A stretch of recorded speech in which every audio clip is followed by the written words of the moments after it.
එසේ දරා ගැනීම සඳහා ධර්ම ශ්‍රවණය කරනවා. අට්ඨේ කତ୍වා මනසිකත්වා සම්බන් චේතසෝ සමන්නා හරිත්වා ඕහිතසෝතෝ ධම්මං සුනාති කියන මේ උපදේශයට අනුව බණ ටික අහනවා. අට්ඨේ කත්ව කියන්නේ දීර්ඝ සංසාරයෙහි සිහිනකින්වත් නොයසූ විරු මේ අති උත්තර වූ ලෝයේ ලෝතුරු සුව සලසා දෙන්නා වූ සවිසුද්ධ වූ ධර්මයේ මට අහන්න ලැබුණා. මේ උතුම් ධර්මයේ මගේ ජීවිතය ගැන නොතකා එවාගෙම වෙනත් බාධාවන් නොතකා මම ඊටාම ගෞරවයෙන් අහන්නට ඕනේ. ඊටාම ගෞරවයෙන් මේකට සවන් දෙන්න ඕනේ කියන අවශ්‍යතාව හිතේ දරාගෙන කුසල ඡන්දයෙන් බණ අහනවා. මානසිකත්වා ධම්මං සුනාති කියන්නේ කියවෙන දහම් පදයක් පාසා හිතින් මෙනෙහි කරනවා. මේ කියන්නේ මේ තේරුමයි, මේ කියන්නේ මේ තේරුමයි, මේ කියන්නේ මේ තේරුමයි කියලා ඒක තේරුම් වටහා ගනිමින් මනසින් මනාව සිහිය පිහිටුවාගෙන සවන් දෙනවා.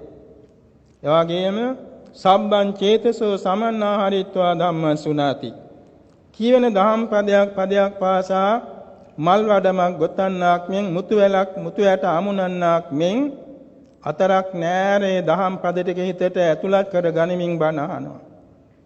ඕහිත සෝතෝ ධම්මං සුනාති වටපිට බලන්නේ නෑ, උඩමිම බලන්නේ නෑ, අතපය සොලවන්නේ නෑ, ඇසිපිය සොලවන්නේ නෑ.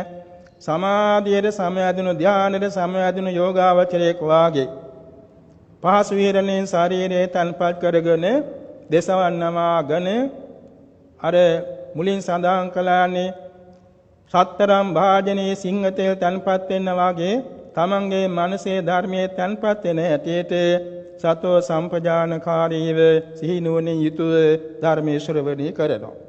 මෙන්න මේ පිළිවෙලට ධර්මයේ ශ්‍රවණය කිරීම සීලවන්ත වීමට උපකාර වෙනවා. සමත භාවනාවෙන් උපචාර සමාධි, අර්පණා සමාධි, අෂ්ට සමාපatti ලැබීමට උපකාර වෙනවා. අභිඥා බල උපදවන්න උපකාර වෙනවා. විදර්ශනාවට බැස ගන්න උපකාර වෙනවා. සප්ත විසුද්ධි අනුගමනය කරන්න උපකාර වෙනවා.